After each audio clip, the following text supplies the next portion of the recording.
자, 4월 25일 수업이고요. CSS 두 번째 내용입니다.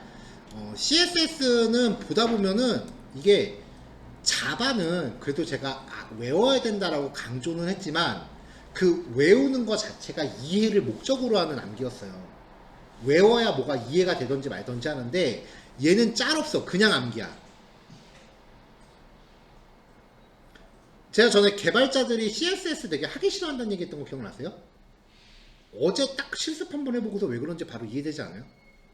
그러니까 프로그래밍하고는 완전 다른 영역이에요. 나중에 가면 근데 이게 더 어려워. 코드 자바 개발보다.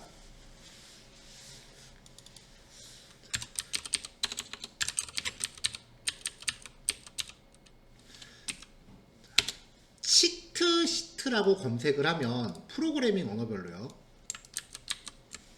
스프링도 있을까? 스프링 시트? 어노테이션에 대해서 있구나. 스프링 코드 치트 시트라는 게 뭐냐면은 컨닝 페이퍼란 뜻이에요. 이거 괜찮은데? 근데 좀 옛날 거다. 자, 이거는 지금 우리한테는 별로 쓸모가 없네요. 옛날 거야. 이게 지금 오토와이어드 걸잖아요. 우리는 룸복 써서 한 방에 다 해결하는데 이런 식으로 어쨌든 찾아보면 아마 있을 거예요. 최신 버전도. 그 프로그래밍 언어별로 시트라고 검색을 하면은 이렇게 뭔가 좀 요약집으로 돼 있는 것들이 나와요. 스프링 프레임워크 4에 대한 시트래요. 쭉 이렇게 나오는데 문제는 영어인 게 문제지.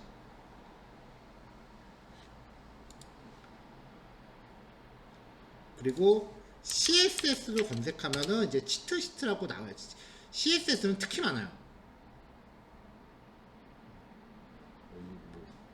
어떻게 쓰냐, 광고도 있고 칼라 피커 색상 선택하는 거 이렇게도 있고 CSS 관련된 속성들 이렇게 다 바꿔가면서 뭔가 할 수 있게끔 하면 여기 코드가 만들어지네. 이거 죽이는데? 지금 보니까 멋진데 이거? 뭐 여기 각종 이제 특성들도 이렇게 다 정리가 돼 있어요. 에디터, 이거는 뭐 코드 편집기인가 보고, HTML도 이제 치트시트가 있네요. HTML 태그에 대한 치트시트. 이렇게 검색을 하면은 이렇게 일련의 요약집 같은 것들이 있거든요. 이런 것들을 하나 자기한테 맞는 거를 찾은 다음에 수업 내용하고 이렇게 빗대가면서 좀 정리를 좀 해가면서 보시면 그래도 내용 정리하는데 도움이 좀 될 거예요. 얘는 아예 PDF로 이렇게 적어놨네. 그러니까 속성하고 값들만 이렇게 쭉 나열해놓고 무슨 기능인지는 이게 내가 알고 있다고 전제를 한 거예요. 대신에 보면 아는데 이걸 외우지는 못하는 경우, 그런 경우 있잖아요. 그런 경우에 이제 참고할 수 있게끔 만들어 놓은 요약집들이에요. 이런 것들을 좀 온라인에서 찾아서 자기한테 맞는 거를 좀 내려받아 놓고 좀 옆에서 이렇게 비교해 가면서 공부하시면은 효율이 좀 있어요. 예전에는 이거를 각자 이런 거 만들어 오라고 숙제로 내줬었거든요. 반응이 별로 안 좋더라고. 되게 안 좋더라고. 내기는 다 내는데, 그래서 그다음부터는 안 하고 있어요. 어쨌건 이런 것들 이제 찾아보시면 될 겁니다. 자, 어저께 제가 9단원까지 배포했죠. 일단 어제 배포한 것부터 마무리하고 실습하시는 사이에 나머지 또 패킹해서 배포할게요. 10단원은 제가 내용을 하나 추가할 게 있어서.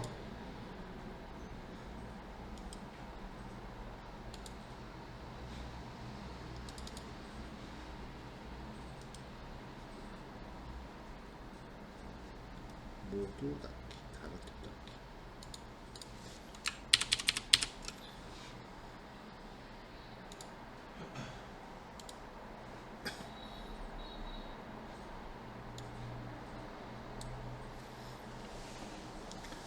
자, 오늘 볼 거는 문단 관련 속성이에요. 어제는 글자에 관련된 속성 위주로 봤었죠. 선택자라는 거 보고요. 선택자라고 하는 거는 내가 CSS를 적용할 HTML 태그를 골라내는 기법, 표현법이고요. 그렇게 해서 특정 태그를 이제 지정을 했을 때 그 태그에 적용할 수 있는 속성 중에 어제 글자 관련된 속성들을 봤어요.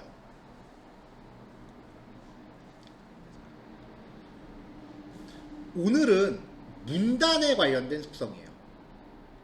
문단 관련 속성이니까 얘는 div, p, ul 안에 있는 li, 테이블 태그 같은 데 들어가는 td나 th 이런 거에는 적용이 가능하지만 스판, a, 폰트,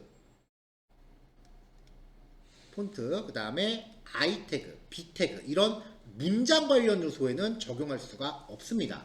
자, 근데 여기서 다시 한번 봅시다. 어제 우리가 폰트 태그라고 해서 폰트 컬러 멋있갱이, 그 다음에 폰트 사이즈 뭐뭐뭐, 폰트 페이스 글꼴 이름 이런 속성들 봤었는데 이거 어제 봤던 거랑 겹치죠. i 태그 글자를 기울이는 태그였어요. 근데 어제 봤었던 속성 중에 폰트 스타일이랑 겹쳐요. b는 굵게 처리하는 거예요. 이거랑 스트롱 태그. 이거는 폰트 웨이트랑 겹치죠. 그래서 얘네들은 안 써요. 웹 표준을 제정하는 월드와이드의 컨소시엄에 따르면 CSS랑 HTML의 기능이 겹칠 때는 가급적 CSS 쓰는 거를 권고합니다. 그러면 이 태그 안 쓰면은 CSS로 글자를 굵게 처리하면 되는데 그럼 무슨 태그 쓰나요? 이럴 때를 대비해서 우리는 스판이라는 태그를 봤어요. 스판 태그는 그 자체는 아무 기능도 없었어요. 대신에 스판 태그한테 CSS를 적용하면은 이 안에 있는 애를 이런 효과를 적용할 수 있죠. 스판 태그는 그래서 CSS를 염두하고 있는 속성이고 폰트, I, B, 스트롱 이딴 태그는 이제 안 써요. 그럼 스판하고 A 태그 하나밖에 안 남아요.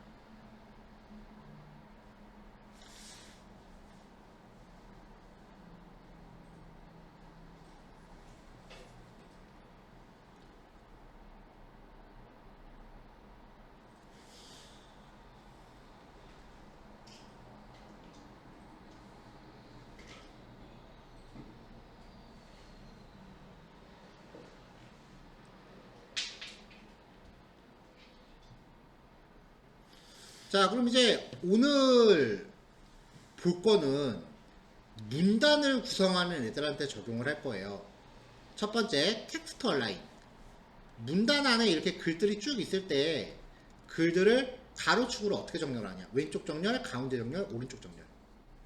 텍스트 인덴트. 첫 번째 줄에 대한 들여쓰기. 그러니까 문단 안에 글들이 막 이렇게 여러 줄이 있을 때 텍스트 인덴트를 막 30픽셀이라고 준다. 그러면 첫 번째 줄만 30픽셀 들여쓰기가 되는 거예요. 나머지는 문단 전체가 들여쓰기가 아니라 첫 번째 줄만 들여쓰기예요.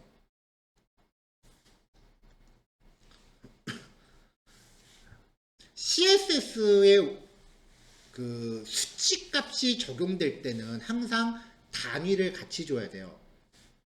근데 30픽셀이라고 할 때 이게 크기를 나타내는 값일 수도 있고요. 위치를 나타내는 값일 수도 있어요.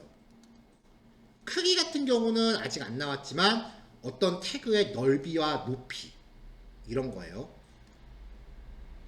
지금은 div 태그나 p 태그 처리하면 가로 다 채우죠.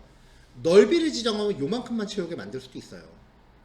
이런 크기를 지정하거나 위치를 지정하는데 들여쓰기는 위치 관련된 속성이에요. 글자가 시작하는 위치니까요. 크기는 마이너스라는 개념이 존재할 수가 없습니다.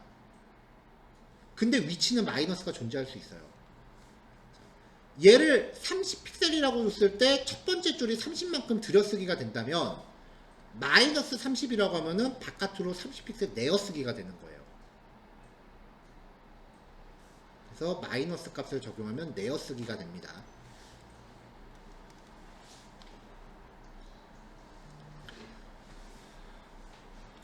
텍스트 데코레이션, 밑줄, 윗줄, 취소선, 깜빡임 효과 이런 것들을 줄 수 있는데 논 아무것도 적용 안 함. 그 다음에 언더라인, 언더라인은 밑줄, 오버라인은 위에 줄, 라인 스로우는 취소선 가운데 관통하는 거, 블링크는 깜빡이는 건데 크롬 계열에서 동작을 안 해요. 그러니까 블링크는 없는 셈 치세요. 그럼 링크에 우리 맨날 밑줄 거 있잖아요. 그거 빼려면 링크 A 태그에 대해서 텍스트 데코레이션 논이라고 적용하면 돼요. 그럼 밑줄이 없어져요. 버티컬 얼라인, 어떠한 요소를 기준으로 한 세로축 위치예요. 탑, 미들, 보통인데 이건 이따가 그 예제 보면서 얘기하는 게 나을 거고요. 레더 스페이싱, 글자 간의 간격입니다. 자간이라고 표현하죠. 플러스 값을 주면은 글자 간의 간격이 벌어지고요. 마이너스 값을 주면 글자 간의 간격이 좁아져요. 심하게 주면 글자끼리 겹쳐요. 워드 스페이싱, 단어 간의 간격이에요. 즉 띄어쓰기 간격을 설정하죠. 이것도 값을 심하게 주면 띄어쓰기 하나가 벌어질 수 있고요. 값을 적게 주면은 띄어쓰기가 없어질 수도 있어요. 화이트 스페이스, 줄바꿈 속성이에요. 지금 여기 쭉 가다 보면 여기 끝에 다음 줄로 넘어가죠. 그렇죠? 화이트 스페이스의 기본 속성은 노멀이에요. 이게 줄바꿈인데 이거를 노랩이라고 하면은 줄바꿈을 안 해요. 그 결과 뚫고 나가요. 이따가 보면 뚫고 나간다는 게 무슨 말인지 알 거예요. 자, 워드랩 같은 경우는 화이트 스페이스의 줄바꿈 기준을 설정해요. 기본값이 노멀이고 이제 이게 브레이크 워드랑 똑같은데 줄바꿈할 때 기본 단위는 띄어쓰기 단위예요. 그래서 띄어쓰기가 없으면 줄바꿈을 못해요. 그래서 인터넷 주소 같은 거 게시판 같은 데 붙여놓으면은 줄바꿈 같은 게 좀 이상하게 될 거예요. 그게 띄어쓰기 단위로 해서 그렇고, 브레이크 올이라 그러면 띄어쓰기가 있건 없건 무조건 글자 단위로 해요.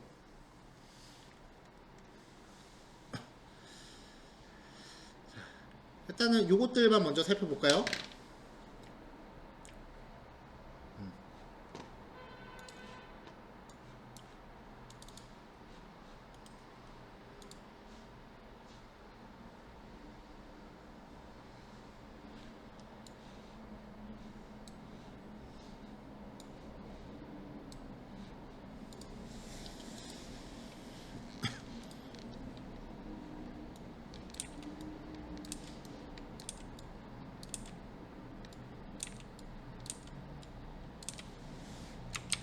자, 이렇게 이제 잔뜩 만들어 놨어요. 여기는 그림을 하나 넣어놨고요.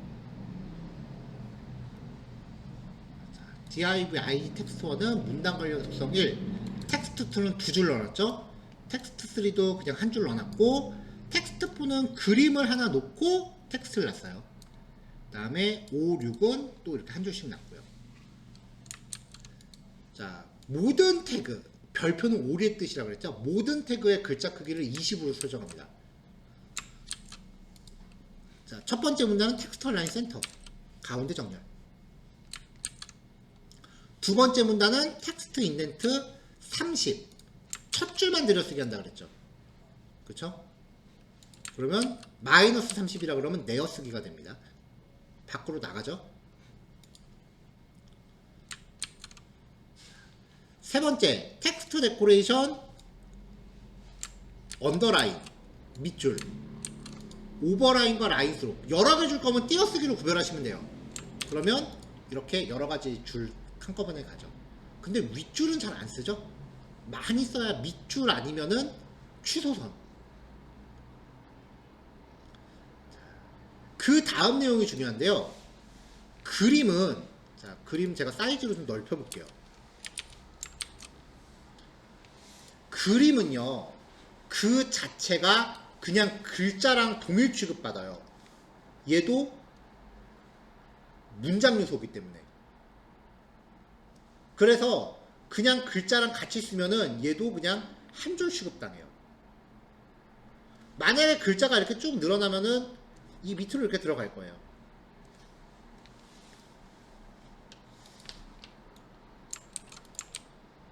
이렇게 늘어나면은 이렇게 밑으로 내려갈 거예요. 절대 위에 이렇게 그냥 가진 않아요. 자, 그림도 좀 줄였어요.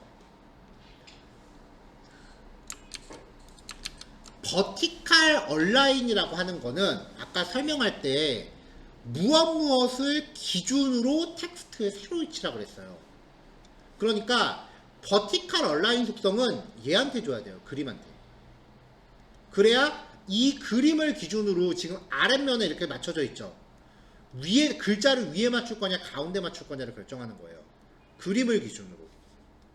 그래서 버티컬 얼라인을 탑이라고 주면 그림과 글자의 윗줄이 맞춰져요. 미들이라고 주면 가운데가 맞춰지는 거고요. 보통은 그림이 글자보다도 조그매요. 이렇게 해서 왜 글자 앞에 이렇게 아이콘 같은 거 땡땡이 같은 거 표시할 때 있죠. 그럴 때 쓰는 건데 얘가 지금 밑으로 보이는 밑으로 좀 처지는 것처럼 보이는 이유는 이미지 자체가 위에 여백이 좀 있어요.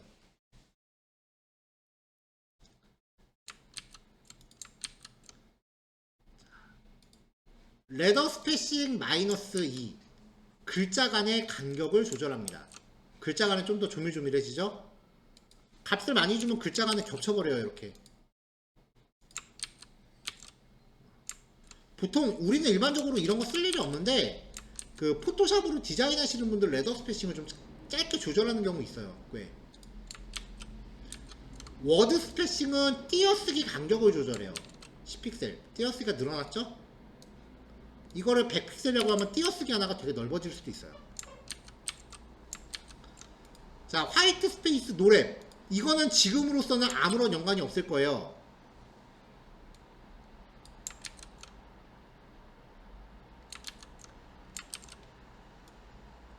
자, 여기에 내용을 엄청 늘리면 화이트 스페이스 노 랩이라는 게 없으면은 알아서 이렇게 줄바꿈이 되겠죠. 브라우저 포맷 따라서 지가 알아서 이렇게 늘었다 줄었다 할 거 아니에요.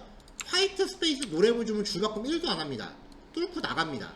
그래서 그 결과 옆으로 스크롤이 되겠죠. 왜 뚫고 나갔다고 표현하느냐? 얘가 가로로 나열한다고 해서 다른 애들이 같이 커지는 거 아니에요. 얘가 옆으로 늘어남으로 해서 옆에가 커졌다면 가운데 정렬이 지금 여기 있으면 안 돼. 얘가 옆으로 늘어나면서 페이지의 전체 넓이가 넓어진 거라면 얘는 한참 옆으로 이동해야 돼요. 그리고 HR 태그 보세요. 이거 안 늘어나잖아. 바디 태그에 제가 백그라운드 색상 한번 줘볼게요.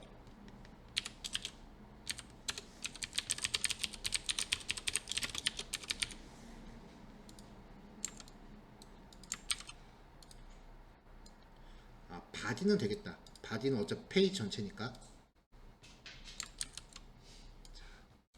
자, 이 예제 전체를 div 하나로 다시 감쌀게요.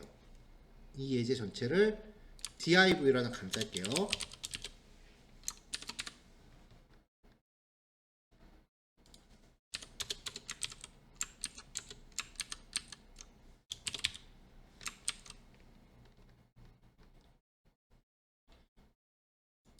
자, 얘한테 배경 색깔 노란색 주고 화이트 스페이스 노랩을 일단 없애겠습니다. 그러면은 이 전체 div가 노란색이고요. 밑으로는 내용이 많아지면 이렇게 늘어나요. 그쵸? 브라우저 폭에 따라 이렇게 되는데 얘한테 화이트 스페이스 노랩을 주면은 노란색 영역이 내용이 이렇게 옆으로 간다고 해서 커지질 않는다고요. 안 커지잖아요. 뚫고 나가잖아요.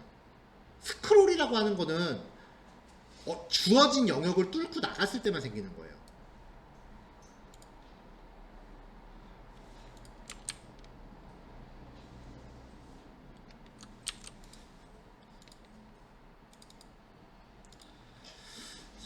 자, 그럼 이제 그 줄바꿈에 대해서 좀 더 살펴봅시다.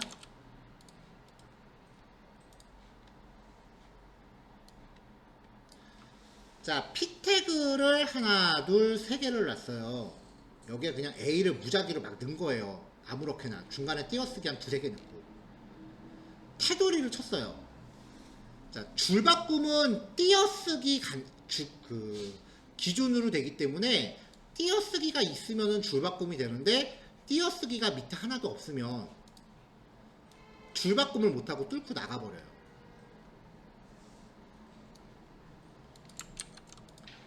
자, P태그의 첫 번째 워드랩 노멀, 이건 기본값이에요. 지금 이 상태가 그냥 노멀이에요. 두 번째 워드랩 브레이크 워드, 이러면은 띄어쓰기가 있건 없건 그냥 끝에서 강제 줄바꿈을 시켜요. 브레이크 워드. 세 번째 화이트 스페이스 노 랩이라고 주면은 아까 말한 것처럼 줄바꿈을 계속 안 하고 뚫고 나간다 그랬죠. 자, 화이트 스페이스를 노 랩으로 줄 때요, 오버플로우 히든, 요거는 다음 단원에서 나올 텐데, 오버플로우 히든이라고 하는 건 뚫고 나가는 영역을 잘라버리라는 속성이에요. 이렇게 뚫고 나가는 애들을 잘라버리라는 속성이에요.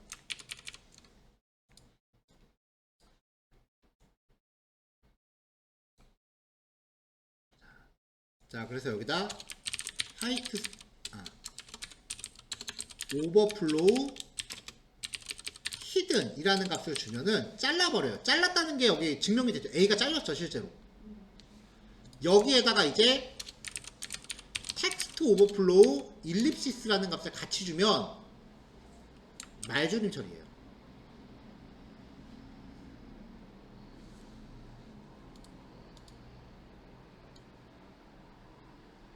문단의 길이에 따라 알아서 내용이 줄어들어요. CSS를 개발자들이 되게 하기 싫어하는데, 근데 저도 그랬었는데, CSS를 한 다음에 프로그래밍을 바라보는 시각이 좀 바뀌었어요. 그게 왜 그러냐면은, 보통 게시판 같은 거 이렇게 표시할 때 제목 같은 거 길어지면 뒤에 점점점 말줄임 처리합니다. 개발자애들 그거 시키면은 글자 수 랭스로 체크해서 길이 넘어가면은 이포문으로 서브 스트링을 자르고 앉아있어.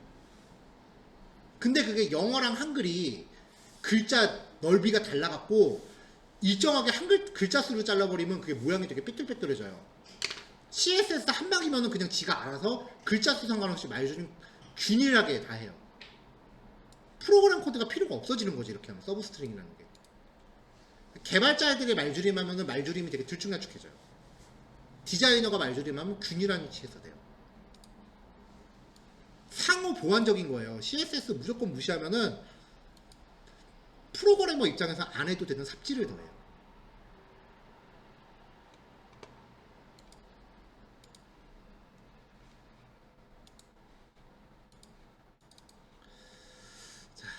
자, 텍스트 그림자 효과입니다. 텍스트 섀도우라고 하고요. 글자가 있을 때 X 오프셋, 그림자가 X축으로의 이동거리예요. Y 오프셋, Y축으로의 이동거리예요. 플러스 방향은 이쪽이고 Y축의 플러스는 아랫방향이에요. 블러 라디우스는 그림자의 번짐 정도, 그리고 칼라는 그림자 색깔.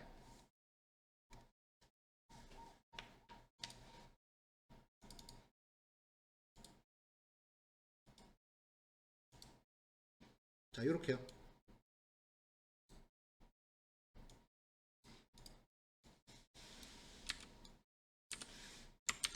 자, 스판 1의 텍스트, 스판 2, 스판의 또 텍스트 2. 일단 바디 태그의 글자 굵게 40의 가운데 정렬. 텍스트 1한테 글자 색깔을 파란색으로 줬고요. 파란색으로 줬고, 그 다음에 텍스트 섀도우 X축으로 3, Y축으로 3, 번짐 5, 그림자 색깔 까만색. 옆으로 30 정도 주면은 그림자가 옆으로 더 가죠. Y로 30 정도 주면은 밑으로 더 가죠. 번짐을 0으로 주면은 그림자 칼같이 떨어지는데, 얘를 이렇게 크게 주면은 흐릿해지는 거예요.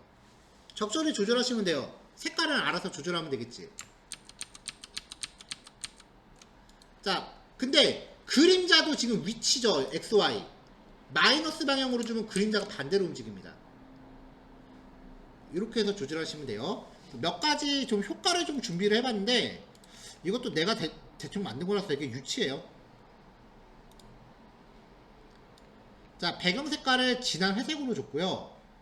글자를 다 까만색으로 주고 그림자를 흰색으로 준 거예요. 얘는 텍스트1은 그림자 흰색, 밑에 거는 그 다음에 이 텍스트2는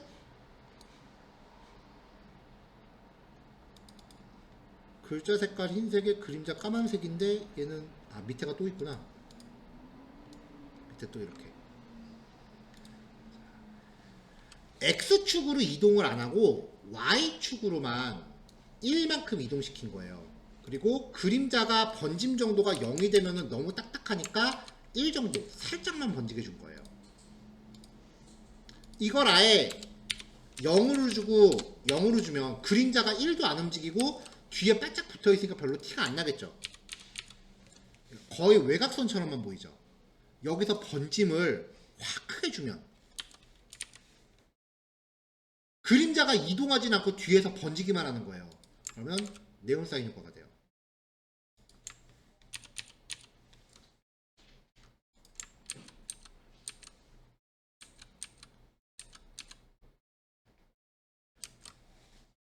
그러니까 이런 거는 방법은 얼마든지 말해줄 수 있는데 이거는 개인의 센스가 좀 중요해요. 확실히.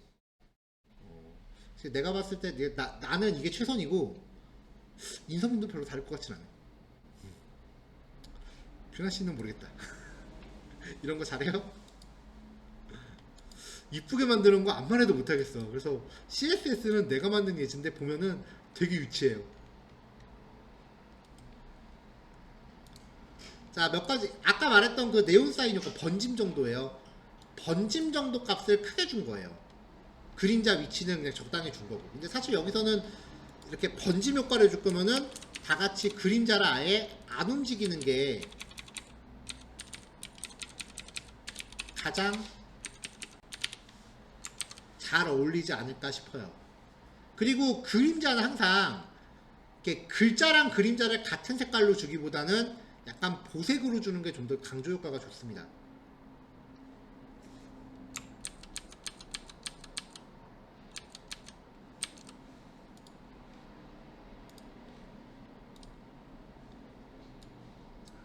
자, 이거는 이제 그림자를 하나만 만드는 건데 그림자를 표현할 때 콤마로 나열하면은 콤마로 이렇게 그림자의 특성을 여러 개를 나열하면 마지막에 세미콜론이고요. 포토샵 하시는 분들은 레이어 떠올리시면 돼요. 그래서 만약에 포토샵을 모르신다면 레이어란 용어는 잊어버리고 얘가 맨 밑에 깔려요. 그 위에 얘를 덮고 그 위에 이걸 덮고 그 위에 이걸 덮어요. 그림자 여러 개를 층층이 놓는 거예요. 그러니까 색깔이 서로 다른 그림자를 막 층층이 놓을 수 있는 거죠. 그래서 웃지마. 보고 웃지마. 네, 여기 지금 제가 바디에다가 이렇게 배경 색깔하고 글자 같은 거 좀 적당히 꾸며놓고요. 그 다음에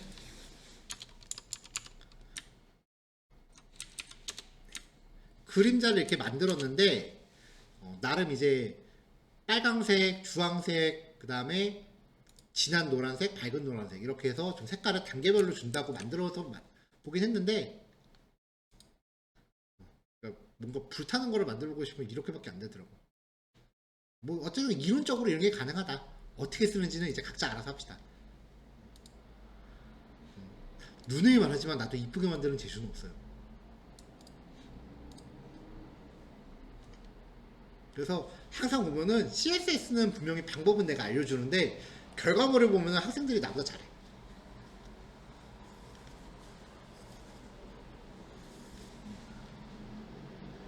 자, 여기까지가 이제 텍스트 관련 특성이에요. 여기까지가 이제 CSS 거의 몸풀기에 해당하는 내용이고요. CSS가 본격적으로 좀 난해해지기 시작하는 거는 10단원부터예요. 자, 요거 많지 않으니까 한 3시 5분만 더 씁시다. 예제 파일 개수는 좀 되니까 3시 15분에 시작할게요. 네. 시작하기 전에 10단원 제가 따로 배포할게요. 자, 이따 봅시다. 자, CSS가 이제 본격적으로 좀 뭔가 복잡해지기 시작하는 게 박스 모델이라고 하는 형태부터예요.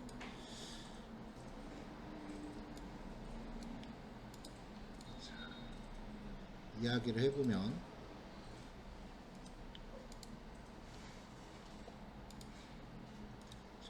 잠깐만요.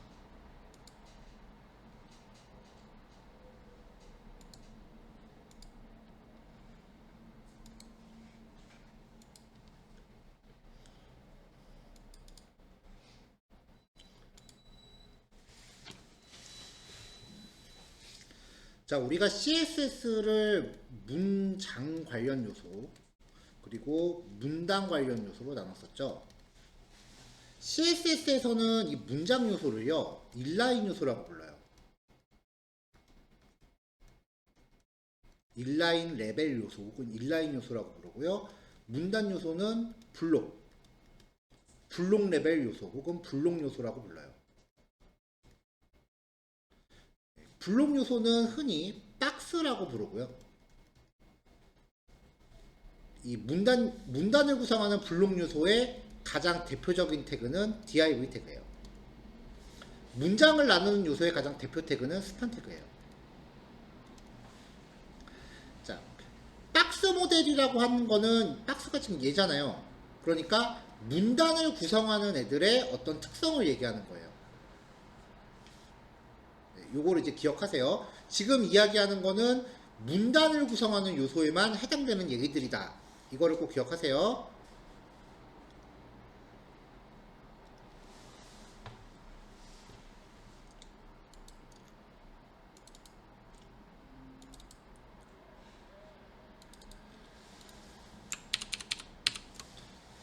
자, 조금 전에 했던 얘기입니다. 블록 레벨 요소, 문단을 구성하는 애들이고요. 같은 태그를 연속적으로 사용하면 문단을 구성하기 때문에 줄바꿈 돼요, 얘네들은. P 태그 연속적으로 쓰면 줄바꿈 되잖아요. 인라인 레벨 요소는 문장이에요. 같은 태그를 연속해서 사용해도 줄바꿈이 안 돼요. A 태그나 뭐 이런 애들은 연속적으로 사용해도 한 줄에 다 표기됩니다. 그 다음에 대체 요소, 이미지나 입력 요소 같이 텍스트가 아닌 다른 형태로 표시되는 애들이에요. 인풋 태그라든지 IMC 태그들은 글자가 표현되는 게 아니라 화면상에 뭔가 다른 게 나오잖아요. 걔네들을 대체 요소라고 하는데, 대체 요소는 크게 봤을 때 인라인 요소에 속해요. 자, 박스라고 하는 거는 블록 레벨 요소를 뜻한다라고 했죠. CSS의 박스 모델은 이 박스의 크기를 구성하는데 영향을 주는 속성들을 뜻해요. 자, 박스의 크기를 구성하는 기본 속성은 width, height, border, padding입니다. width는요, 내용 영역의 가로, 폭, 즉 넓이에요. 픽셀 단위, 퍼센트 단위가 가능하고요. height는 높이에요. border는 박스의 테두리, padding은 테두리와 내용 사이의 여백이에요. 자, 하나씩 볼게요. width는 특별을 명시하지 않을 경우 자신이 속한 부모를 가득 채웁니다. 높이, height는 특별히 명시하지 않을 경우 자신이 포함하고 있는 내용만큼만 형성됩니다. 만약에 내용이 없다면 높이도 0입니다. 저는 CSS를 공부할 때 각 속성들을 실험하는 느낌으로 접근을 했어요. 자, 박스 1, 2, 3가 있는데요. 1하고 3는 내용이 있죠. 근데 2는 내용이 없어요. 각 박스의 영역을 확인하기 위해서 이렇게 배경 색깔을 한 번씩 줘봤습니다.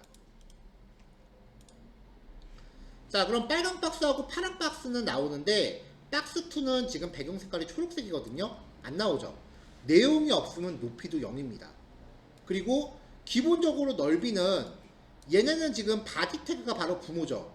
바디는 화면에 보이는 거라 그랬잖아요. 브라우저 영역. 그러니까 가로는 부모를 가득 채우는 거예요. 부모가 줄어들면 안에 있는 애들도 줄어들어요, 당연히. 그러니까 부모를 가득 채우려고 하는 게 박스 요소의 기본 특성이에요. 단 높이는 부모가 없으면 형성되지 않는다. 내용이 없으면 형성되지 않는다. 자, 그 다음 보더, 테두리를 뜻하는데요. 세 가지 값을 띄어쓰기로 구별해서 하는 게 보통이에요. 굵기, 종류, 색상. 굵기는 픽셀 단위 값이고요. 종류는 이 넷 중에 하나예요.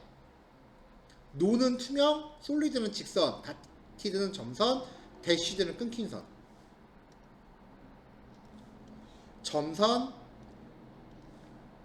끊긴 선.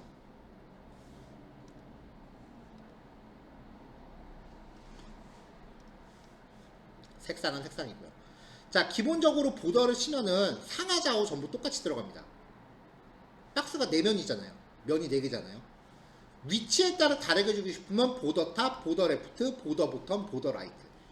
보더 탑, 보더 레프트, 보더 보텀, 보더 라이트. 각 면마다 다르게 줄 수 있고요. 종류별로 설정하고 싶으면 보더 위드스, 보더 컬러, 보더 스타일. 보더 위드스 5픽셀, 굵기 5픽셀, 컬러는 블랙, 스타일은 뭐 솔리드. 이런 식으로 따로 줄 수도 있어요. 그럼 얘네들을 이제 교차로 처리하면은 보더 탑 위드스, 보더 탑 컬러, 보더 탑 스타일. 보더 레프트 위드스, 보더 레프트 컬러, 레프트 스타일. 그렇게까지 전혀 안 쓰니까 일단 요거는 기억해야겠죠? 그리고 위치에 따라 설정하는 것까지는 기억하실만 해요. 밑에 거 버리세요. 안 해요, 이렇게. 한 번도 안 해봤어. 딴 사람들은 하는 사람 있을지 모르겠어요. 나는 이렇게 한 번도 안 해봤어. 패딩. 테두리하고 내용 사이의 여백이에요. 만약에 위드스 8를 300에 200으로 줬다고 칩시다. 그럼 넓이가 300이 되고 높이가 200이 되는 거죠. 그러면 테두리를 치면은 테두리가 이렇게 쳐져요. 기본적으로 위드스 8를 안 건드리고 그 밖으로 쳐져요. 테두리가. 패딩은 요 사이의 여백이에요. 패딩은 요 사이의 여백을 뜻해요. 위드스 8를 안 건드리고 밖으로 나가요. 자, 패딩 하면서 값을 한 개만 지정했다. 패딩 5픽셀이라고 지정하면은 상하 좌우 전부 똑같은 값이 지정됩니다. 두 개를 지정했다. 그럼 첫 번째 값은 상하를 의미하고요. 두 번째 값은 좌우를 의미합니다. 네 개를 지정했다. 위에부터 시계 방향으로 둡니다. 상단, 오른쪽, 아래쪽, 왼쪽이에요. 위에부터 시계 방향으로 돌아요.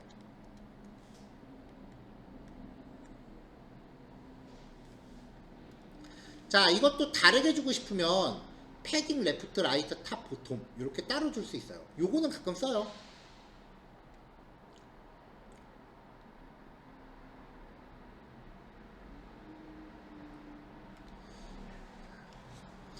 자, 아까 그 테두리하고 여백은 내용 영역 크기의 바깥으로 형성된다 그랬죠? 그러니까 박스의 전체 크기는 얘네들의 총합이 되는 거예요. 위드스를 300으로 줘요. 그럼 넓이가 300이죠? 그럼 테두리를 10으로 줘요. 그럼 굵기 10인 테두리가 바깥으로 생긴다 그랬잖아요. 이렇게. 그럼 총 넓이는 얼마가 돼? 320이 되는 거죠. 좌우에 10씩 덧댔으니까. 근데 요 사이에 여백을 5씩 더 줘요. 그럼 전체 크기는 330이 되는 거예요. 높이도 마찬가지고요. 자, 박스 모델부터는 이렇게 하나에 대한 박스에 적용되는 속성들을 알아보고 나면은 그 다음에 종류가 같은 태그를 두 개를 이렇게 중첩했을 때 div 안에 div를 또 넣었을 때 이랬을 때 어떻게 작용하는지를 봐야 돼요.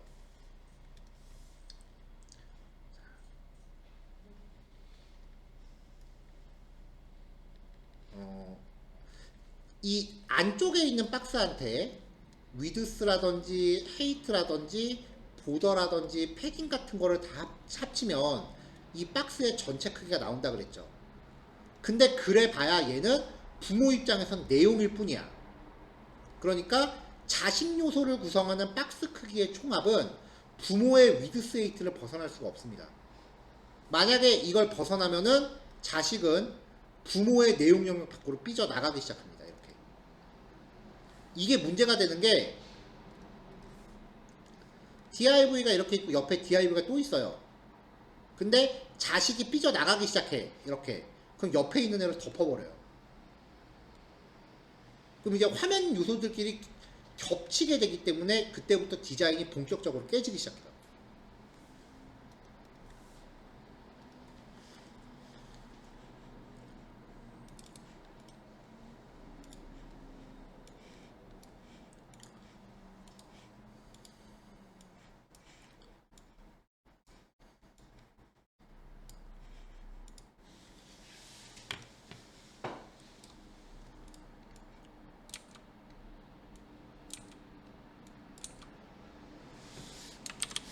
자, 박스 1, 2, 3, 4를 만들었어요. 중간에 좀 띄워놓으려고 이렇게 BR 태그로 한 줄씩 띄워놨고요. 모든 DIV의 사이즈를 가로 200에 세로 50으로 놨습니다. 실제로는 사이즈 요만한 거예요. 제가 지금 브라우저로 확대해놔서 그래요. DIV나 본문, HTML 태그는 기본적으로 투명하잖아요. 그러니까 작업할 때 이렇게 배경 색깔을 조금씩 부여해서 좀 영역을 좀 확인할 수 있게 해놓고 작업하는 게 좋아요. 자, 이렇게 해놓고 이제 첫 번째 박스 전체적으로 200에 50인데 두 번째 박스는 테두리를 10으로 줬어요. 그럼 테두리가 초록색 박스 밖으로 생긴다 그랬죠? 그래서 이렇게 커져요. 두 번째 거는 패딩을 줘요. 패딩도 내용과 테두리 사이의 여백인데 파란색은 지금 테두리가 없으니까 내용 바깥에 여백만 생길 거예요. 이것도 위드 스웨이트 밖으로 생긴다 그랬죠. 그 다음에 다 주면은 그만큼 더 커지겠죠. 보더와 패딩을 다 주면 보더만큼 커지고 패딩만큼 더 커지는 거죠. 그러니까 지금 이 박스 4에 이만큼에 대한 넓이가 이 빨간색 박스 크기랑 똑같다고요. 위드스 8를 그대로 놔두고 패딩과 테두리를 밖으로 주기 시작을 해요. 이게 기본이에요. 자, 그럼 이제 박스가 중첩됐을 때를 보자고요.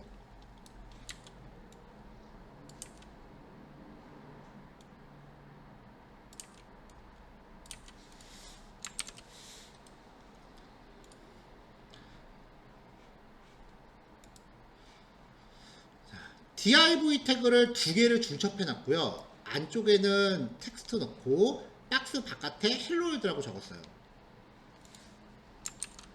자, 패런트한테 배경 색깔 핑크색으로 주고 테두리 10픽셀로 칩니다. 테두리가 들어갔죠? 다티드 점선이에요. 사이즈를 500에 300으로 고정시킵니다. 위드스 8는 한 번 주면 고정이에요. 이렇게 사이즈를 줬어요. 그 안쪽에 있는 차일드한테도 사이즈를 똑같이 줍니다. 이렇게. 부모 입장에서 테두리는 위드스 8 밖으로 나간다 그랬으니까 정작 500에 300의 내용 영역은 침범이 안 된 거예요. 거기에 자식을 사이즈 똑같이 하니까 위드스 8를 가득 채우겠죠. 자, 여기서 이제 자식한테 여백하고 테두리를 줘요. 그럼 이 사이즈를 그대로 유지하면서 이만큼 커지는 거죠. 근데 지가 아무리 커져봐야 부모의 내용인데 부모의 내용은 그대로라고요. 위드스 8는 한 번 주고 나면 고정이에요. 불변이에요. 늘어나거나 줄어들거나 그런 거 없어요. 그러면 자식이 커지면 이제 차일드가 부모를 삐져나가기 시작하고요. 삐져나가기 때문에 그 바깥에 있는 애를 침범해요. 이렇게 겹친다고요. 태그들끼리. 이때부터 디자인이 깨지는 거지. 이거는 자바 코딩하고 진짜 색다른 느낌의 그 복잡함이에요. 나는 아직도 CSS가 제일 어려워.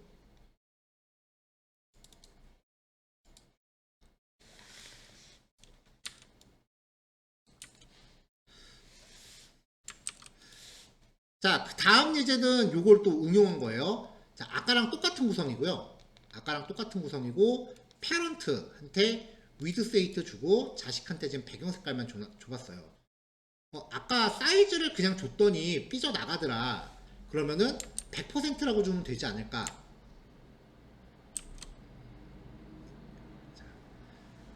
퍼센테이지라고 하는 거는 상대적인 거예요. 그쵸? 기준이 있어야 돼.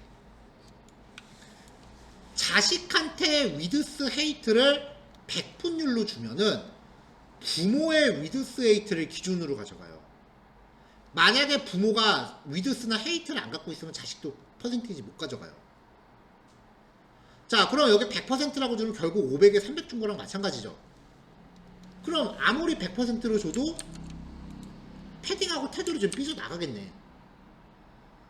결국은 100% 준 게 500에 300 준 거랑 똑같으니까. 그러니까 사이즈 계산은 이게 자식이 여백을 안 가져가면 텍스트가 이렇게 가장자리에 바짝 붙는다고요. 텍스트를 조금 안쪽으로 넣어주고 싶어. 최소한 패딩이라도 주고 싶어. 그럼 사이즈 잘못 계산하면 이렇게 삐져나갑니다. 그럼 이제부터 사이즈 계산하기 위해서 굉장히 복잡한 계산들을 처리해야 되는데 얘는 코딩이 아니기 때문에 연산자가 없어요, 여러분. 여러분들이 머리로 다 계산해야 돼.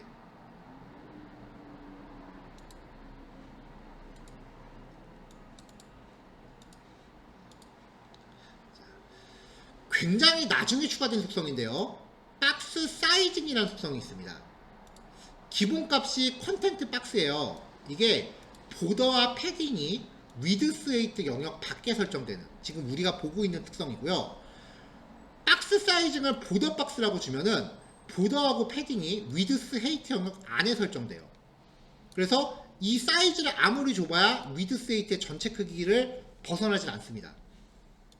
자, 요 예제를 아까 3번은 아까 전의 예제를 그대로 복사한 다음에 박스 사이즈는 보더 박스만 준 거예요. 자, 일단 빼고 실행해 봅시다. 아까랑 똑같은 상태죠? 그렇죠? 얘한테 박스 사이즈는 보더 박스라고 딱 주면은 여백과 테두리가 위드스 에이트 안으로 들어가요. 사이즈가 딱 맞게 되는 거죠. 그래서 저는 요 값을 그냥 CSS 시작할 때 모든 태그한테 딱 부여하고 시작해요. 항상 그냥 별 한 다음에 이거 걸고 시작해요. 항상.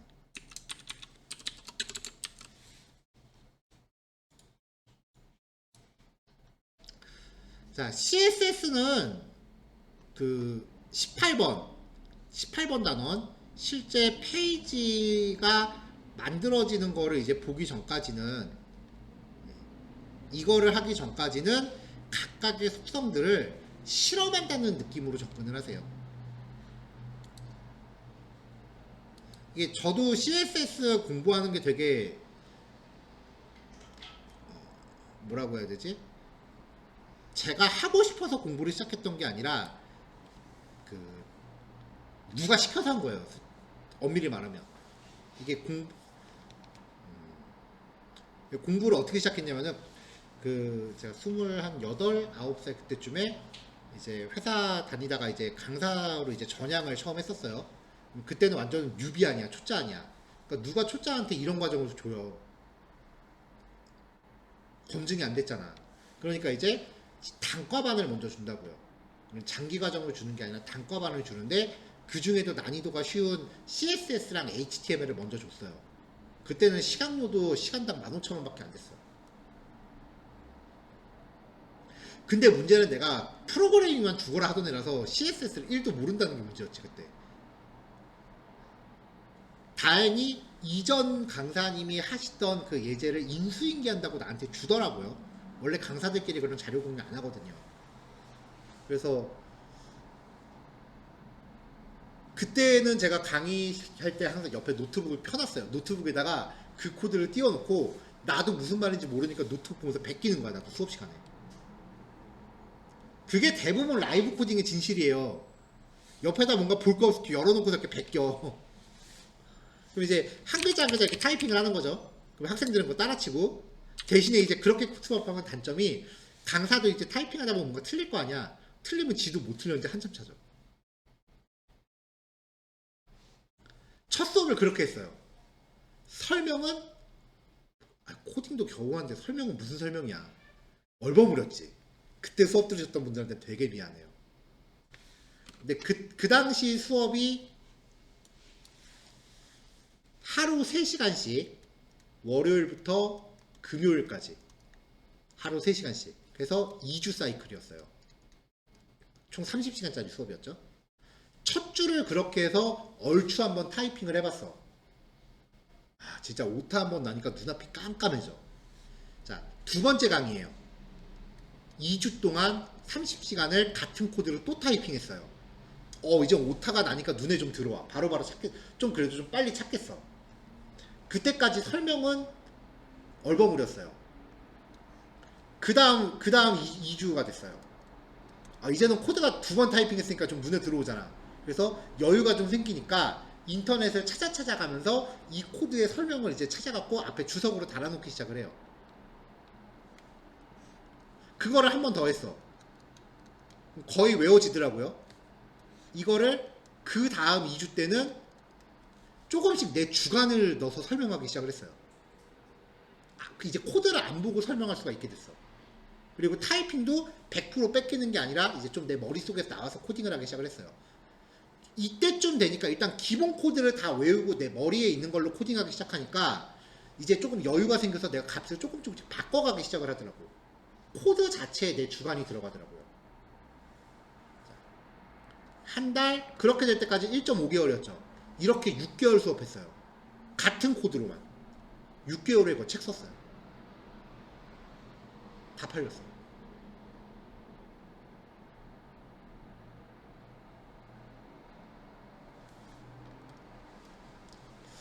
수업하면서 여러분들한테 개인적으로 되게 미안한 게 있어요. 뭐냐면은 여러분들 이거 반드시 지금 외워야 돼요 라고 얘기를 하잖아. 정작 나는 그거 한 번에 못 외우거든요. 나는 그거 못 외우거든. 대신에 나는 같은 내용을 몇 년 동안 계속 봤죠. 그러니까 나조차도 그거 외우라 그러면 엄두가 안 나고 되게 오랜 시간 들여서 달성한 건데 여러분들한테는 최소한 전공 4년들 공부한 거 플러스 최소 1년 정도 더 공부한 5년 동안 공부한 거를 지금 5개월 동안 해내라고 하고 있는 거야. 말이 된다고 생각해요? 모든 학원들이 다 그래요. 다른 학원들은 그래도 국비 학원들은 6개월이긴 해. 이게 말이 되는 거라고 생각해?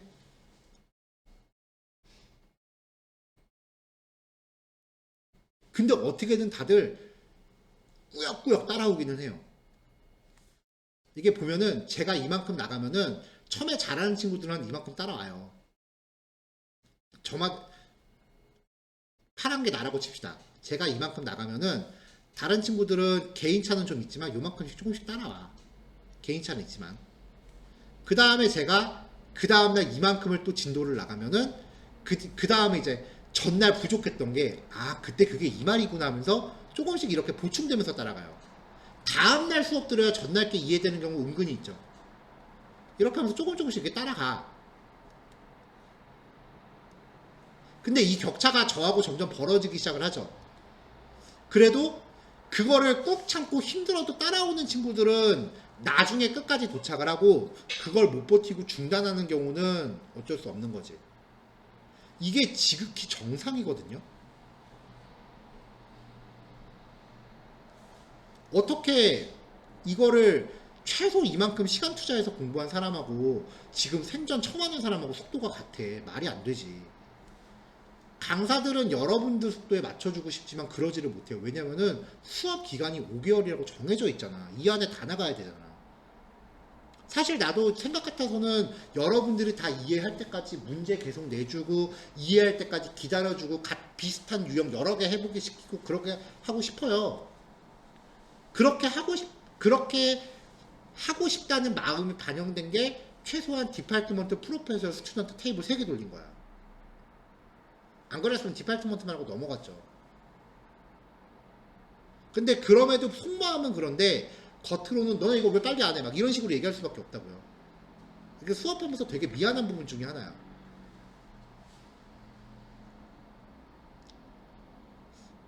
그나마 이제 전공한 친구들하고 비전공한 친구들하고 처음에는 이게 격차가 되게 많이 나는데 전공한 친구들이 먼저 도착한다고 해도 나중에 결국 따라가면 결국은 다 비슷비슷해져요. 우리 반 기준 스프링 시작하면 그땐 전공이고 비전공이고 뭐가 없어. 어차피 다 똑같아. 처음 배우는 건. 학교에서 스프링 안 하거든.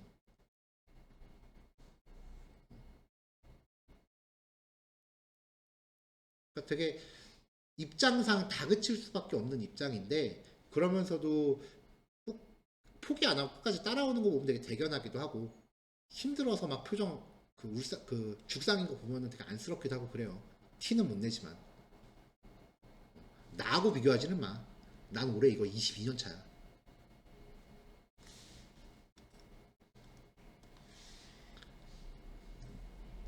그러니까 꾸준하게 한 그 뭐지?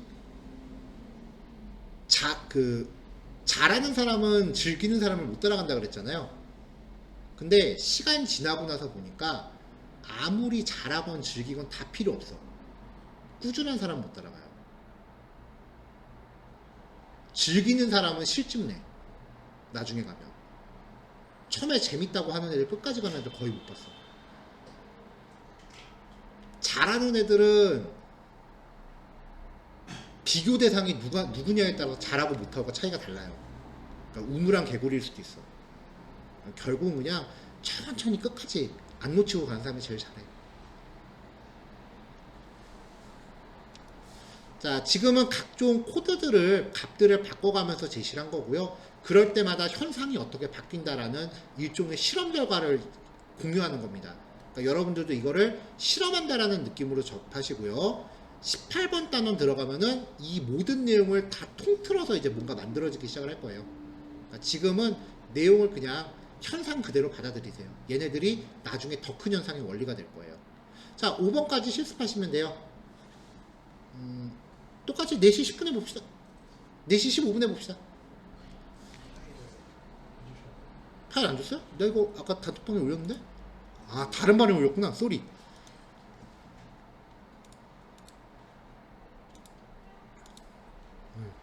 오전반 단톡방에 올렸네요.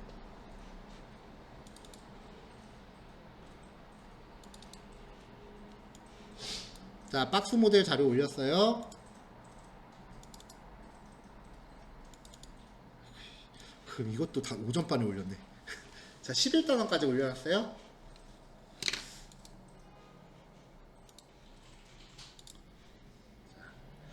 부모 태그랑 자식 태그가 이렇게 겹쳐져 있는데 부모한테 배경 색깔 빨간색으로 주고 넓이를 90%로 줬습니다.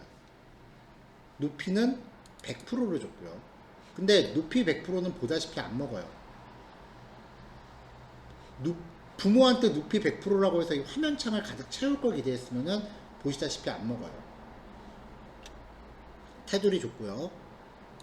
근데 창 크기가 화면의 90%이기 때문에 브라우저 사이즈에 따라 매번 달라져요. 그럼 자식한테 패딩하고 배경 색깔 패딩 테두리를 주고 나서 얘를 부모를 가득 채우려면은 값을 어떻게 줘야 되느냐. 물론 지금도 가득 차고 있죠. 이 상태를 오토라 그래요. 위드스 오토. 부모 넓이에서 자신의 패딩과 보더를 제외한 나머지를 계산하는 값이에요.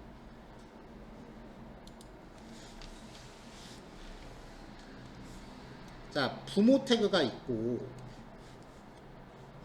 이 부모의 위드스가 있을 때 이 안에 있는 자식은 보더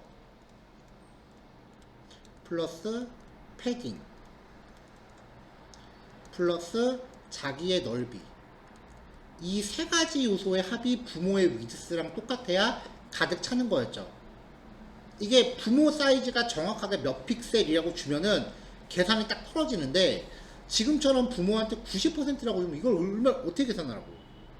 이때 자식한테 위드스를 오토라고 부여하면은 알아서 부모 넓이에서 자기의 보더와 패딩을 뺀 나머지를 여기다 넣는다고요. 그러니까 어떻게 보면 실질적인 100%죠. 근데 이 오토 효과랑 똑같은 결과를 가져오는 게, 자, 위드스를 100%라고 하면은 이렇게 벗어난다 그랬죠. 여기서 박스 사이즈는 보더 박스라고 하면은 사이즈가 테두리랑 여백이 안으로 잡고 들어간다 그랬죠. 그러니까 요 효과랑 동일한 결과를 주는 게 위드스 오토라는 거죠.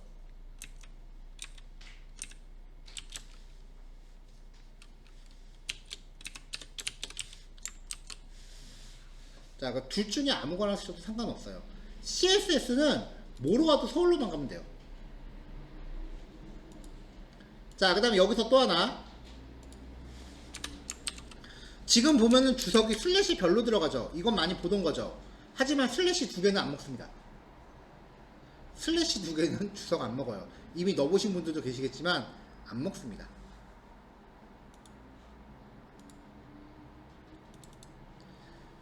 자, 조금 전에 여기서 높이값 100%에 대해서 이야기를 했었는데 100%를 안 먹었었죠?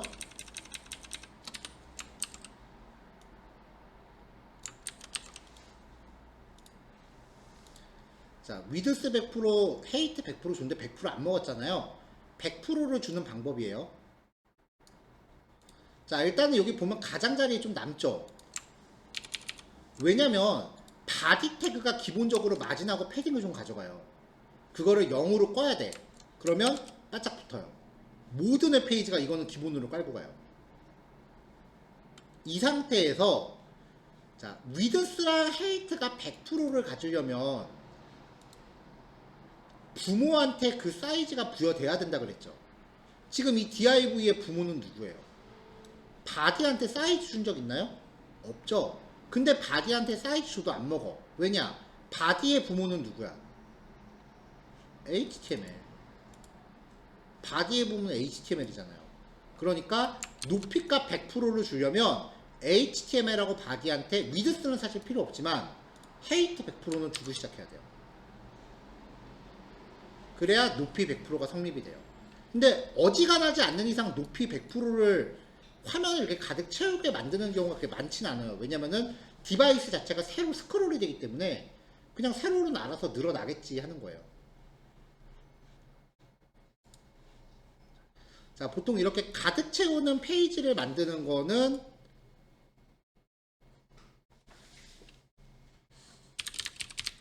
페이지 JS였나?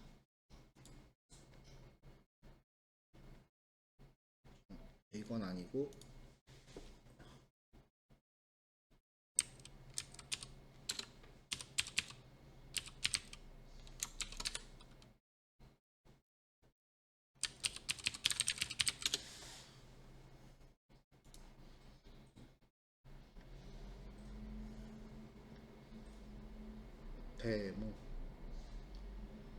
데모 페이지 없나?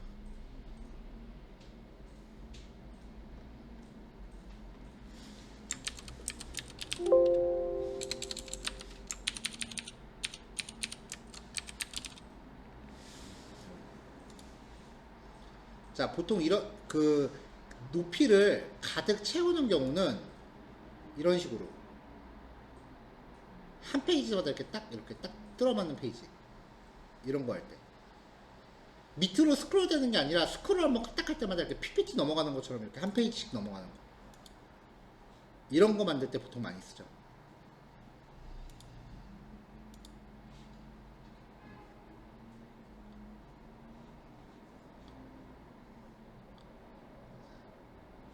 자, 뭐 이런 애들이 이거 썼대요.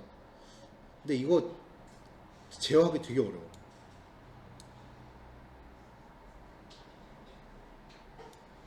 이게 딱 이렇게 한 페이지 딱 떨어지는 컨텐츠면 상관이 없는데, 이게 만약에 한 페이지를 넘어가는 컨텐츠를 보여줘야 되면은 제어가 되게 힘들어요.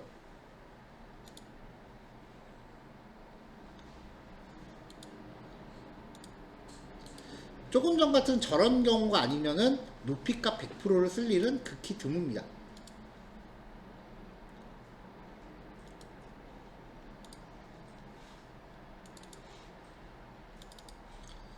자, 오토값에 대해서 설명했어요. 오토값.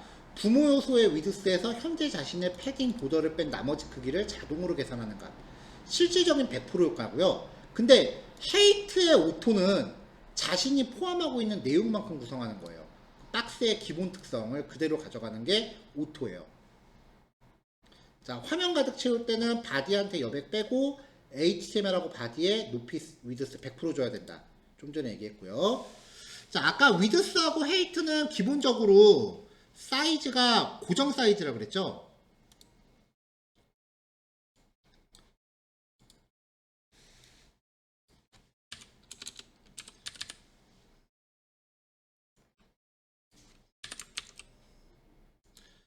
자, 이 div 태그의 높이를, 넓이를 300, 높이를 200으로 줘요. 배경 색깔 파란색으로 줬고요. 그러면 이렇게 박스 크기가 주어지고 거기에 이렇게 내용이 들어가는데, 내용이 많아지면 위드스 헤이트는 한 번 주면 고정이에요. 그래서 내용이 많아지면 헤이트가 고정됐을 때 텍스트가 부모를 삐져나갑니다. 삐져나가면 컨텐츠끼리 겹친다 그랬죠. 그래서 이렇게 덮어버려요, 글자들이. 이게 어려운 거야. 자, 이렇게 지금 여기서 하고 싶은 거는 내용이 많아지면 박스가 자동으로 커지는 거예요. 내용만큼만 높이를 설정하는 게 오토라 그랬죠. 그러면 알아서 커져요. 근데 문제는 이때는 내용이 없으면, 내용이 적으면 박스도 같이 적어져. 내용 자체가 없으면 높이 자체가 성립을 안 해요.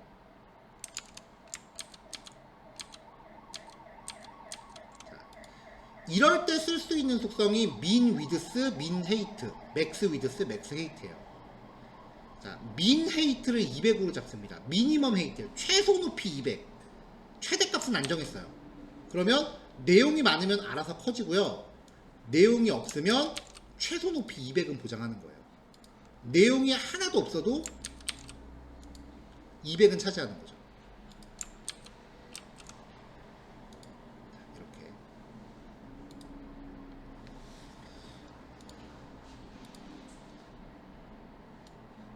자, 이게 이제 min width, max width, 최소 넓이, 최대 넓이.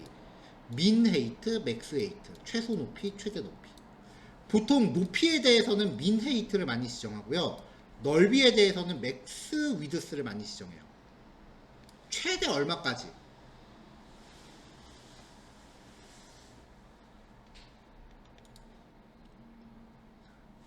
자, 만약에 얘한테 max width를 800픽셀로 부여한다고 칩시다. 다음 단원에서 나올 건데 마진 오토라고 하면은 박스가 가운데로 와요. 자, 이렇게 돼 있어요. 박스가 가운데죠? 800은 좀 작다. 1200.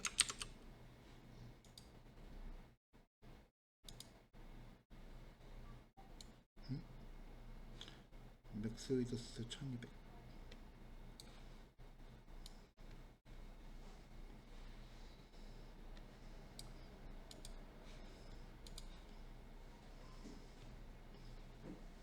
아, 위에 위드스가 있어서 안 먹는 거구나.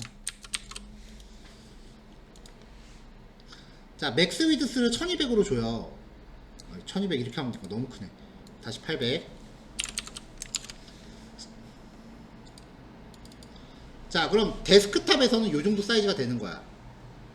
여기서 해상도가 더 커져도 이 800은 계속 유지를 해요. 해상도가 더 커져도 800은 유지를 해요. 지금 150% 확대 비율이에요. 데스크탑에서는 뭐 요 정도 사이즈가 돼도 고정 사이즈를 유지하는데 최대 이거인 거예요. 최소는 안 정했죠. 그러면 사이즈가 더 작아지면서 이제 모바일로 되면은 그때부터 같이 줄어들기 시작을 해요. 최소 값은 안 정했으니까 더 작아지면은 맞춰서 줄어들고 커지기 시작하면은 최대 800을 넘어가지 않겠다는 거예요. 그러니까 하나의 페이지가 데스크탑이랑 모바일 컨텐츠를 같이 대응해야 될 때, 그럴 때 사용을 합니다.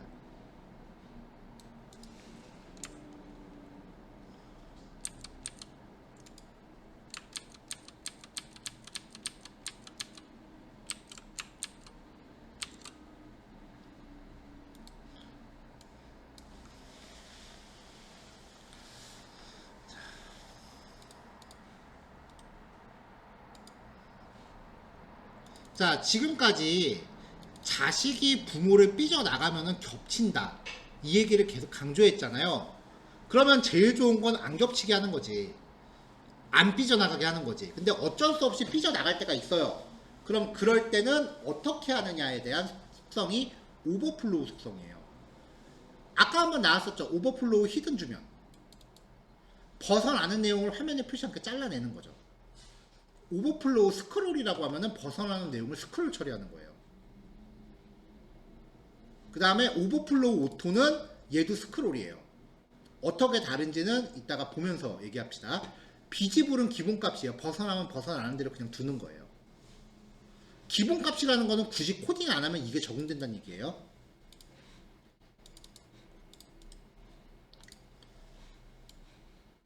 자, 패런트한테 배경 색깔 핑크, 넓이 250, 높이 100, 테두리 까만색으로 이렇게 주고, 자식들이 부모한테 100% 부여했는데 여기서 보더하고 패딩을 주면 그만큼 삐져나간다 그랬죠? 여기에 박스 사이징 속성을 주지 않는 이상 삐져나갑니다. 이 상태에서 밑에 박스 1, 2, 3, 4 1, 2, 3, 4한테 오버플로우 속성을 하나씩 줬어요. 자, 비집을 그냥 삐져나가게 둬요. 스크롤 처리해요. 히든 잘라버려요. 오토 스크롤 처리해요. 그럼 스크롤하고 오토가 겹치죠? 그럼 이제 무슨 차이냐? 삐져나가지 않게 해봅시다. 오버플로우 스크롤은 자식이 삐져나가면 그러지 않고 스크롤바 트랙이 항상 나옵니다. 오토는 삐져나갈 때만 스크롤바 트랙이 나옵니다. 회원 가입할 때 약관 같은 거 표시할 때 많이 봤을 거예요. 이런 거.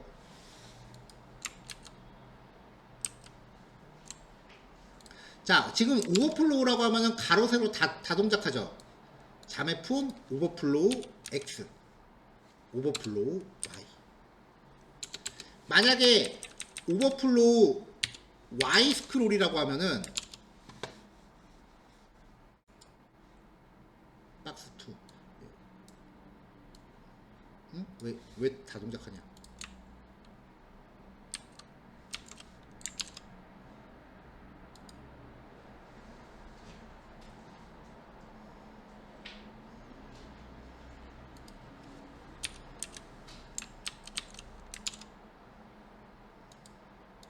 갑자기 오버플로우 X하고 Y를 안 먹네요. 오버플로우 X는 가로축에 대해서만 작용하고 오버플로우 Y는 세로축에 대해서만 작용하거든요. 근데 지금 보니까 다 안 먹네.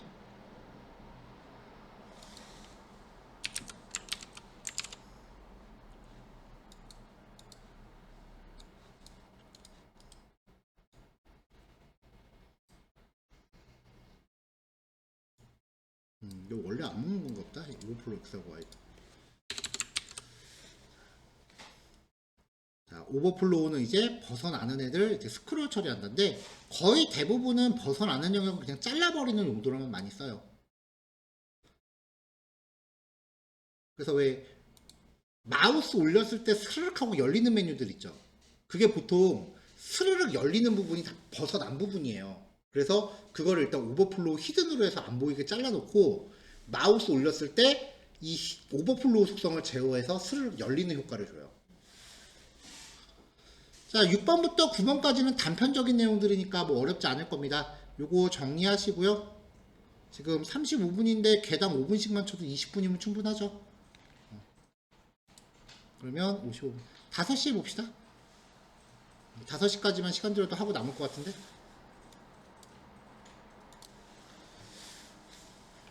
자, 다음으로 살펴볼 속성은요, 마진이라고 하는 속성이에요. 보통 마진은 흔히 패딩하고 이제 많이 비교가 돼요. 어떤 내용형 박스가 있을 때 패딩은 안쪽으로 들어가는 여백을 잡는 특성이고 마진은 바깥쪽으로 가는 여백을 잡는 특성이거든요. 그래서 안쪽 여백, 바깥 여백이라고 해서 얘가 바깥, 얘는 안쪽, 이렇게 여백을 만드는 건데 분명히 만드는 거는 안쪽 여백, 바깥 여백인데 효과는 달라요. 자, 여러분들이 벽에 이렇게 서 있어요. 웹브라우저의 가장자리를 벽이라고 칩시다. 여러분들 이렇게 서 있어요. 자, 옷을 입고 있어.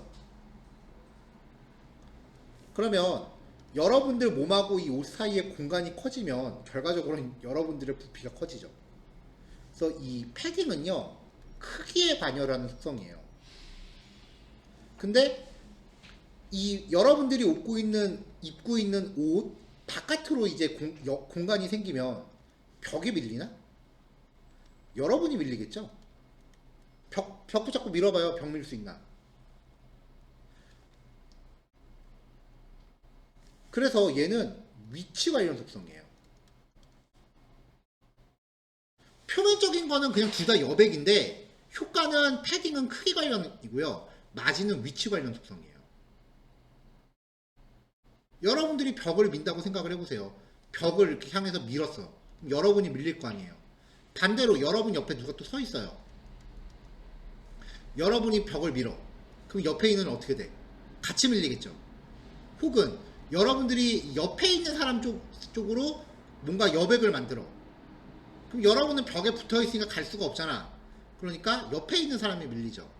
얘는 주변한테 영향을 주는 위치 속성이에요. 특성이 둘이 달라요. 그러니까 설명할 때는 그냥 바깥 여백인데 기본적으로 박스는 브라우저 좌측 상단에 배치가 돼요. 이 상태에서 박스의 위쪽과 왼쪽 바깥에 여백을 만들면은 벽면을 밀어내기 때문에 결국 자기가 밀려요. 그리고 다른 박스가 존재한다면 여백이 작용하는 방향에 다른 박스가 존재한다면 다른 박스를 밀어내요. 자, 위치 관련 속성이라고 그랬죠. 크기는 마이너스 값 줄 수 있다 없다? 없죠. 위치는 마이너스 값 줄 수 있다 그랬죠. 플러스 값이 밀어내는 건 마이너스는 당기는 게 돼요. 음수값을 주면 다른 요소를 끌어당겨요. 여러분들이 벽을 향해서 벽을 끌어당겼다고 생각을 해봐. 그럼 여러분이 반대로 끌려 나가죠.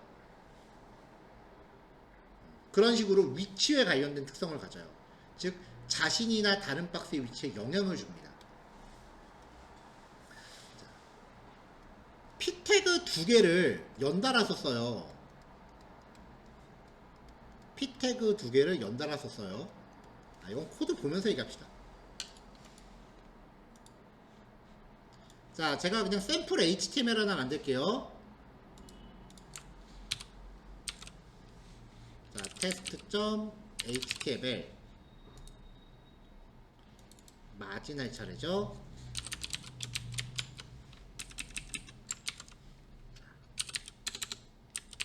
헬로.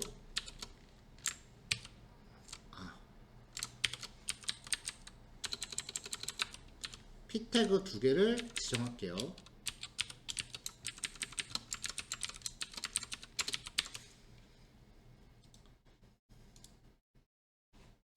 자, 그럼 P 태그를 지정하면 밑에 있는 게 좀 여백이 생기죠.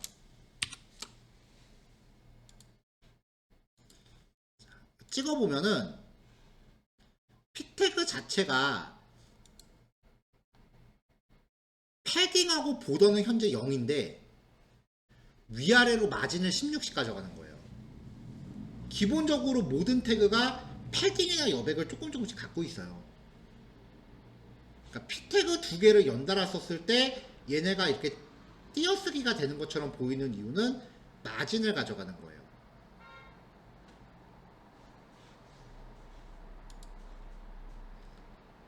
자, 값을 설정하는 거 패딩하고 설정 방법 똑같아요. 하나의 값을 주면 상하 좌우 모두 똑같이 부여되고 두 개를 주면은 첫 번째는 상하, 두 번째는 좌우.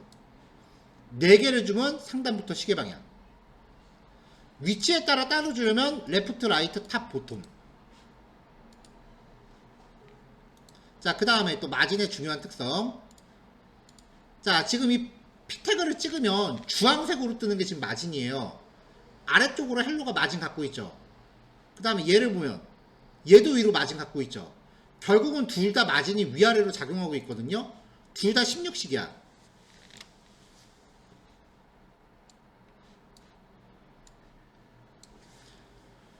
자, 그러니까 얘가 아래로 16의 마진을 갖고 있고요. 얘가 위로 16의 마진을 갖고 있어요.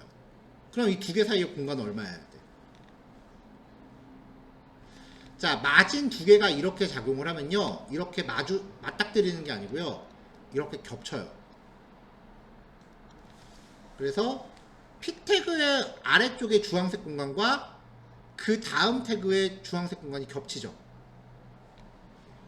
마진은 서로 마주보면서 작용하면 이런 식으로 작용해요. 이걸 마진 겹침이라고 불러요. 자, 여기까지 일단 코드 체크할게요.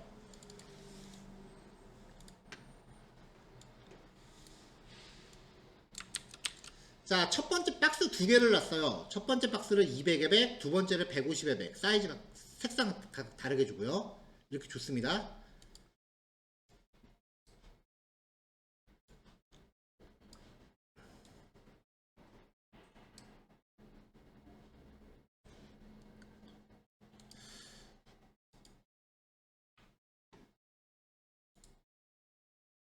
자, 그리고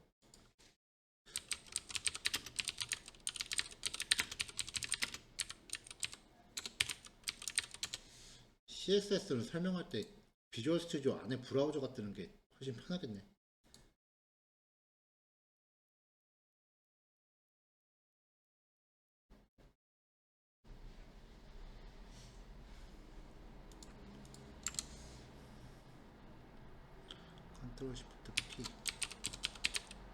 심플 브라우저 쇼.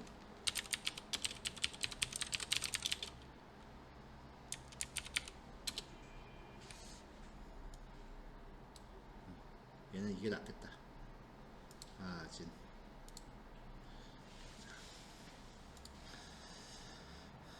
자, 이렇게 이제 결과가 떠요. 여기서 이제 얘한테 마진을 30을 주면은 상하좌우 전부 30씩 힘이 작용하니까 지도 밀리고 주변에도 밀어낸다는 거예요. 근데 마이너스 값을 주면은 지도 나가고 주변도 끌어당겨요.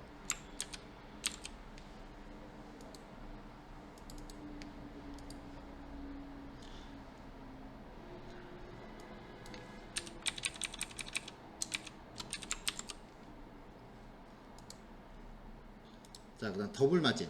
똑같이 박스를 배치한 다음에 아까처럼 첫 번째 거한테 마진을 줬어요. 밀렸죠? 그럼 두 번째 거한테 마진 20을 더 줄 건데 이미 아래쪽으로 30이 작용하고 있죠. 거기에 위에 20을 더 주면은 만약에 더해진다면 간격이 넓어져야 돼요. 근데 그냥 하면 세로 간격이 안 넓어지죠. 겹친다는 뜻이에요.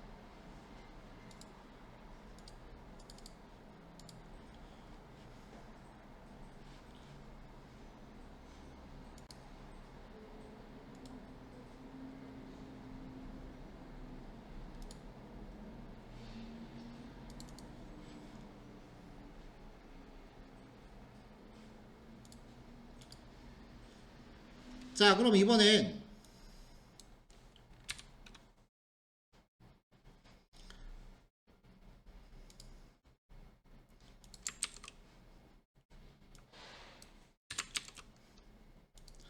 자, 부모 박스 안에 자식 박스가 지금 있습니다.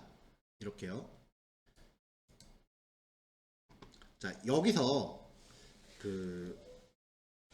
하고 싶은 게 뭐냐면은 초록색 박스를 주황색 박스 안에서 가운데 놓고 싶어요. 지금 우리가 정렬 관련돼서 할 수 있는 게 텍스트 얼라인 센터거든요. 근데 이거는 말 그대로 글자를 정렬하는 거지 박스를 정렬하는 건 아니에요. 그래서 초록색 박스를 가운데 놓지는 못해요. 근데 텍스트 관련 속성은 부모한테 부여하면 자식한테도 상속됩니다. 그러니까 이 텍스트 얼라인 센터를 패런트한테 주지만 이 차일드한테도 상속이 되기 때문에 초록색 영역 안에서 글자만 가운데로 와요. 자, 지금 부모의 넓이가 얼마예요? 500이죠. 자식의 넓이는 300이에요. 그럼 남는 거 얼마예요? 200이죠. 남는 걸 반으로 뚝 잘라서 반대쪽에 갖다 줘야 돼요. 그러니까 이 초록색 박스로 하여금 이쪽으로 여백을 남는 사이즈의 반만큼 가져가야 돼요. 그러니까 박스를 배치하고 싶다면 마진 레프트 100을 줘야 가운데로 간다고요.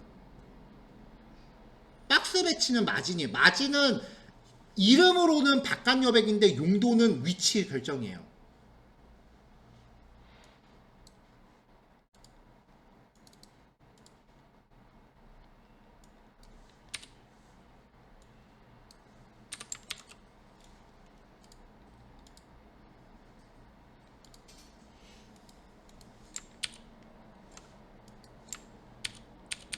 얘는 속도 축소가 안 되네. 자, 이렇게 이제 부모 박스가 있어요. 부모 박스를 배경 색깔 빨간색, 넓이 800에 높이 500, 테두리는 5픽셀의 직선의 파란색. 자, 부모 박스를 이렇게 만들어 놓고 그 다음에 자식 박스를 줬는데 자식 박스는 배경 색깔 초록색에 패딩 10, 테두리 5, 넓이 500. 이 상태에서 자식 박스를 가운데 주고 싶어요. 그럼 아까처럼 생각하면은 300 남으니까 150 마진 주면 되죠. 마진에도 오토를 줄 수 있어요. 기본적으로 상하 오토는 작용을 안 합니다. 동작을 안 해요. 마진 레프트 오토를 주면은 마진 레프트 오토를 주면은 왼쪽에 이 오토를 전체 부모 사이즈에서 남는 것만큼 다 가져가요. 즉 박스가 오른쪽 배치가 돼요. 마진 레프트의 오토니까 박스 기준으로 왼쪽에 마진을 최대치를 가져가는 거예요. 그 다음에 마진 라이트의 오토 둘 다 주면 사이좋게 반씩 나눠 가져요. 그러면 이제 화면 폭에 상관없이 항상 가운데 있는 거죠. 마진 라이트 오토면 어떻게 될까요? 빼면 어떻게 될까요? 지금 상황에서 변화 없지 뭐. 그러니까 마진 라이트 오토가 기본값이라는 얘기예요. 자, 그럼 그냥 마진 오토라고 주면 상하에 작용한다 안 한다? 안 하죠. 그냥 값을 단일 값을 주면 상하 좌우도 똑같이 먹잖아요. 위아래로는 작용 안 하는데 좌우로서는 작용을 하니까 마진 오토라고 하면 그냥 가운데 배치합니다. 여기서 위아래 간격을 조금 주고 싶으면 50 정도 주면은 위아래 50 정도 이렇게 떨어뜨리는 거죠. 이렇게.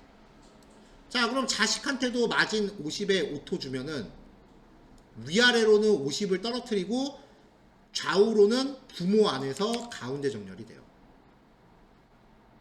그러니까 박스를 가운데 놓을 때 쓰는 게 마진 오토예요. 위치 관련 속성이다라는 거 잊지 마세요.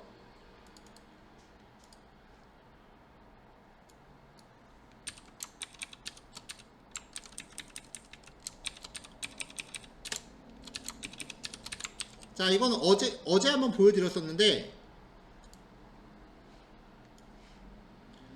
자, 메뉴여경이라고 하는 박스를 만들었어요. div id 메뉴. 넓이는 100%, 높이 200, 배경색깔 핑크. 호버라는 거는 마우스 올라갔을 때라 그랬죠. 마우스 올라가면 그러면 노란색으로 바뀔 거예요. 여기서 기본적으로 마진탑을 마이너스 180을 좀 밖으로 삐져나가죠. 20만 남는 거죠. 마우스 올라갔을 때 마진탑을 0으로 돌리면, 마우스 올리면 삐져나가는 애가 들어오는 거죠. 그렇죠? 이거 어제 봤을 때는 그런 거보다 했는데 이제 오늘은 이해되죠? 여기에 나중에 트랜지션이라는 속성을 주는데, 트랜지션은 CSS가 지금 마진탑에 변화하고 있죠. 변화하는 데 걸리는 시간을 설정해요. 자, 여기서 지금 마진탑이라고 부여하면은 이렇게 하면 이제 마진에 대해서만 작용하고 배경 색깔은 순식간에 변해요. 백그라운드라고 지정하면은 배경 색깔은 0.3초 동안 변하지만 마진은 순식간에 가요. 말 안 해도 알죠? 모든 속성에 시간을 적용해라. 그러면 스르륵이 나오는 거죠.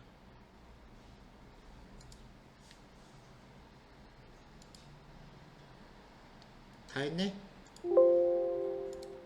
자, 요거까지 오늘 정리하시면 돼요. 오늘 여기까지 할 거고요. 내일은 디스플레이, 플루트, 포지션 이렇게 들어갈 거고, 그 다음에 모래 백그라운드와 효과. 플렉스는 이건 양이 워낙 많아서 좀 제가 좀 내용을 잘라야 되는데, 일단 플렉스 들어가면 그때부터 헬게이트예요. 이게 최신 속성인데 할 게 겁나 많아. 근데 익숙해지면 되게 편해요. 어쨌건 한 요번 주 아무리 못해도 다음 주 수요일쯤에는 끝나겠다. 그러니까 제가 봤을 때 최소 한 4-5번 정도 수업이면은 끝날 것 같은데, 아직 4개월 차가 이만큼 남았으니까 요거 다 끝나기 전에 CSS는 먼저 끝날 것 같아요.